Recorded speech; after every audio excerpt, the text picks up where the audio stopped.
샬롬, 류 선생의 구속사 천국열차. 유도순 목사님의 신구약 성경 파노라마를 낭독하는 시간입니다. 지금은 느헤미야 파노라마 10장입니다. 성경에 기록한 대로. 10장의 주제가 어떻게 성경에 기록한 대로가 될 수가 있는가? 본장의 내용은 9장 마지막 절에서 기록하고 임봉하나이다 한 말씀에 대한 상론입니다. 그들은 백제에다가 인을 친 것이 아닙니다. 앞으로 자신들이 준수할 경고할 언약을 세워 기록하고 서약을 하는 인을 친 것입니다. 그런데 서약한 내용이 임의로 정한 것이 아니라 율법에 기록한 대로 34절, 36절, 즉 성경에 기록된 대로 준행하기로 정한 것입니다. 그들은 8장, 9장에서 하나님의 말씀을 낭독하고 해석하여 줌을 통해서 조상들의 번가가 무엇인가를 깨닫게 된 것입니다. 이제 이를 되풀이하지 않기 위해서 경고한 언약을 세워 인을 치고 있는 것입니다. 그러므로 10장의 주제가 성경에 기록한 대로가 될 수가 있습니다. 그리고 성경에 기록한 대로는 시대를 초월하여 모든 하나님의 교회의 표어가 되어야 마땅합니다. 세 단원으로 나누어 상고하겠습니다. 첫째 단원 1절에서 28절 언약하고 인친 자, 둘째 단원 28절에서 31절 저주로 맹세함, 셋째 단원 32절에서 39절 스스로 규례를 정함, 첫째 단원 1절에서 28절 언약하고 인친 자, 그 임봉한 자는 하갈의 아들 총독 느헤미야와 시드기야 1절, 경고한 언약을 세워 기록하고 인을 친 자는 제사장 8절과 레위 사람 9절과 백성의 두목들로서 14절 총 23명입니다.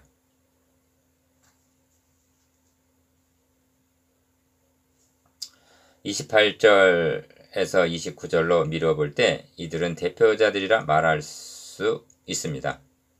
여기서 주목하게 되는 것은 그 인친자는 하고 첫번에 하갈의 아들 방백 느헤미야가 서명을 하고 있다는 점입니다.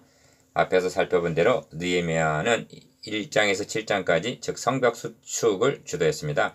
8장 9장은 개혁운동, 8장에서 9장 즉 개혁운동은 에스라에 의해서 주도되고 있습니다. 그런데 느헤미야는 이에 첫 번으로 서명하고 있는 것입니다. 부흥회 때 뒤에서 서성거리고 있는 목회자가 있는가 하면 맨 앞자리에 앉아서 자신이 먼저 회개하여 아멘으로 말씀을 받는 목회자도 있습니다. 느헤미야가 그렇게 하고 있는 것입니다. 성경은 말씀합니다. 맡기운 자들에게 주장하는 자세를 하지 말고 오직 약물의 본이 되라. 베드로전서 5장 3절. 우리는 느헤미야서를 상고하면서 느헤미야의 탁월한 지도력에 감탄을 금할 수가 없습니다. 성경만 낭독한 것이 아닙니다. 회개는 기도만 드리는 것이 아닙니다. 말로만 하지 않았습니다. 경고한 언약을 세워 기록하고 인을 치게 하였습니다. 그리고 첫 번으로 자신이 서명 날인을 했습니다. 저는 헌신 예배를 인도할 때마다 이런 의문을 갖게 합니다. 헌신 예배를 드리는 목적이 무엇인가? 드리기 전이나 드린 이후에 하등의 변화도 결단도 없다면 이러한 헌신 예배를 드려야 할 필요가 무엇이며 하나님께서 과연 원하실 것인가? 경고한 언약을 세워 기록하고 인을 친 후에 헌신 예배를 드린다면 어떨까요?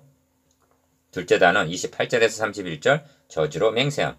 첫 단원에서 서명한 대표자들 외에 그 남은 백성과 제사장들과 레위 사람들과 문지기들과 노래하는 자들과 그들의 아내와 그들의 자녀들 곧 지식과 총명 있는 자들은 다 그들의 형제 귀족을 따라 저주로 맹세했다고 말씀합니다. 28절 29절 당시의 개혁운동이 얼마나 뜨겁고 철저했는가를 말해주고 있습니다. 저주로 맹세한 내역을 보면 하나님의 종 모세로 주신 하나님의 율법을 조차 1. 이방인과 통혼하지 않기로 30절 2. 안식일과 안식년을 지키기로 31절 상반절 3. 모든 빛을 탕감해 주기로 했습니다. 31절 하반절.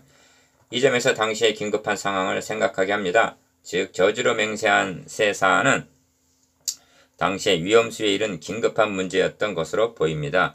이방인과의 통혼 문제는 13장 23절과 에스라 9장 1절에서 3절까지를 통해서, 안식일 준수는 13장 15절에서 22절까지를 통해서, 빛 탕감은 5장 1절에서 13절까지를 통해서 당시의 타락상을 짐작하게 합니다. 이방인과의 통혼은 선민 이스라엘의 존립에 대한 위협이요, 안식일 준수는 하나님과의 교제를 단절하는 문제요, 빛 문제는 형제간의 교제, 즉 하나님을 파괴하는, 하나됨을 파괴하는 암과 같은 병폐인 것입니다. 이 세 가지는 사활이 달려있는 문제였던 것입니다. 이를 인식했기에 그들은 저주로 맹세했던 것입니다. 즉 이를 준행하지 않는 자는 이스라엘에서 끊어버린다는 것입니다. 그런데 이것이 전부가 아니라 32절에서 우리가 또 스스로 규례를 정하기로 하는데 저주로 맹세한 세 가지 율례 외에 스스로 정한 규례가 있음을 봅니다. 셋째 단원 32절에서 39절 스스로 규례를 정함. 우리가 또 스스로 규례를 정하기를 해마다 각기 세겔의 3분의 1을 수납하여 하나님의 전을 위하여 쓰게 하되 32절 이 규례들도 그들 마음대로 정한 것이 아닙니다.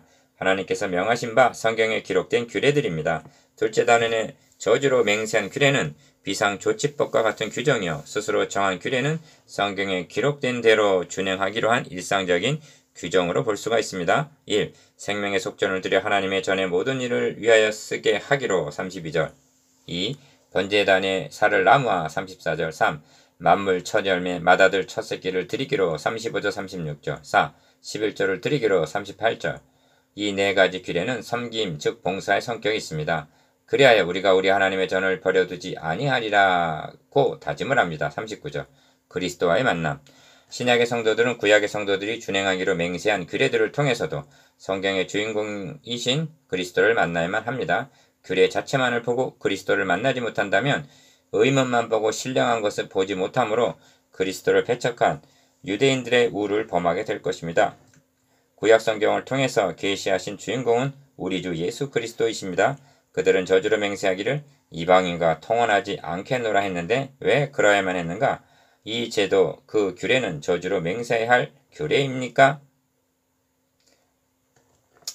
이 제도 그 규례는 저주로 맹세해야 할 규례입니까? 아닙니다. 이는 구원이 유대인에게서 남이라 하신 요한복음 4장 22절 그렇게 하신 대로 그리스도가 오시기까지 순수성을 지켜야 했기 때문입니다. 또한 안식일을 준수하겠노라고 저주로 맹세했습니다. 안식일 준수는 모세 당시 안식일에 산에서 나무를 하는 자를 발견하고 하나님께 물은즉 돌로 쳐서 죽이라 하신 민수기 15장 32절 죽음에 이르는 죄였던 것입니다. 안식일을 범하는 것이 어째서 죽음에 이르는 죄가 됩니까? 이제도 안식일은 토요일이다 하고 고집해야만 합니까? 안식일을 지키지 않는 것은 안식일의 주인 되시는 생명의 주 예수 그리스도를 거부하는 것이 되기 때문입니다. 마가복음 2장 28절 그들은 해마다 각기 세겔의 3분의 1을 수납하여 하나님의 전을 위하여 쓰게 하겠노라고 32절 규례를 정하였는데 이는 어디에 근거한 규례입니까? 출애굽기 30장 11절에서 16절까지 근거한 것입니다. 각 사람은 그들을 계수할 때 자기의 생명의 속전을 여호와께 드릴지니 하십니다. 너희의 생명을 대속하기 위하여 하나님께 드릴 때 부자라고 반세겔에서 더 내지 말고 가난한 자라고 덜 내지 말지며 하십니다. 왜 그렇습니까? 이는 생명의 속전이기 때문입니다. 부자의 영혼이나 가난한 자의 영혼이나 동일하게 소중한 것이며 그 가치는 동일한 것입니다.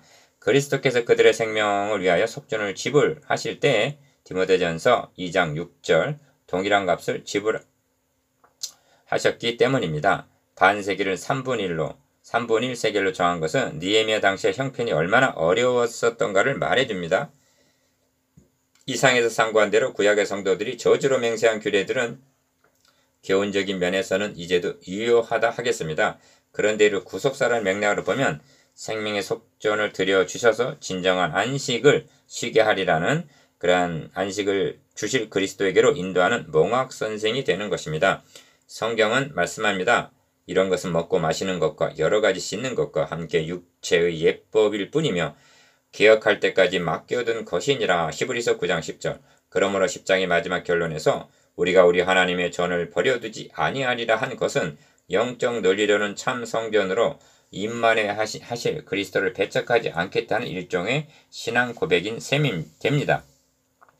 그러나 그토록 저주로 맹세하고 스스로 규례를 정하고 하나님의 전을 버리지 않겠다고 다짐했던 그들 이것만 13장 12절에 가서 내가 모든 민장들을 꾸짖어 이르기를 하나님의 전이 어찌하여 버림바 되었느냐는 말씀을 듣게 된다는 것은 슬픈 일입니다. 인간의 자력으로는 구원에 이를 수 없는 불가능성을 보여주고 있습니다. 무엇을 깨닫게 하는가? 교훈은 필요하고 중요합니다. 그러나 교훈은 해답을 주지 못한다는 점입니다. 오직 예수 그리스도만이 길이요 문이 되십니다. 성경은 문제에 대한 해답입니다.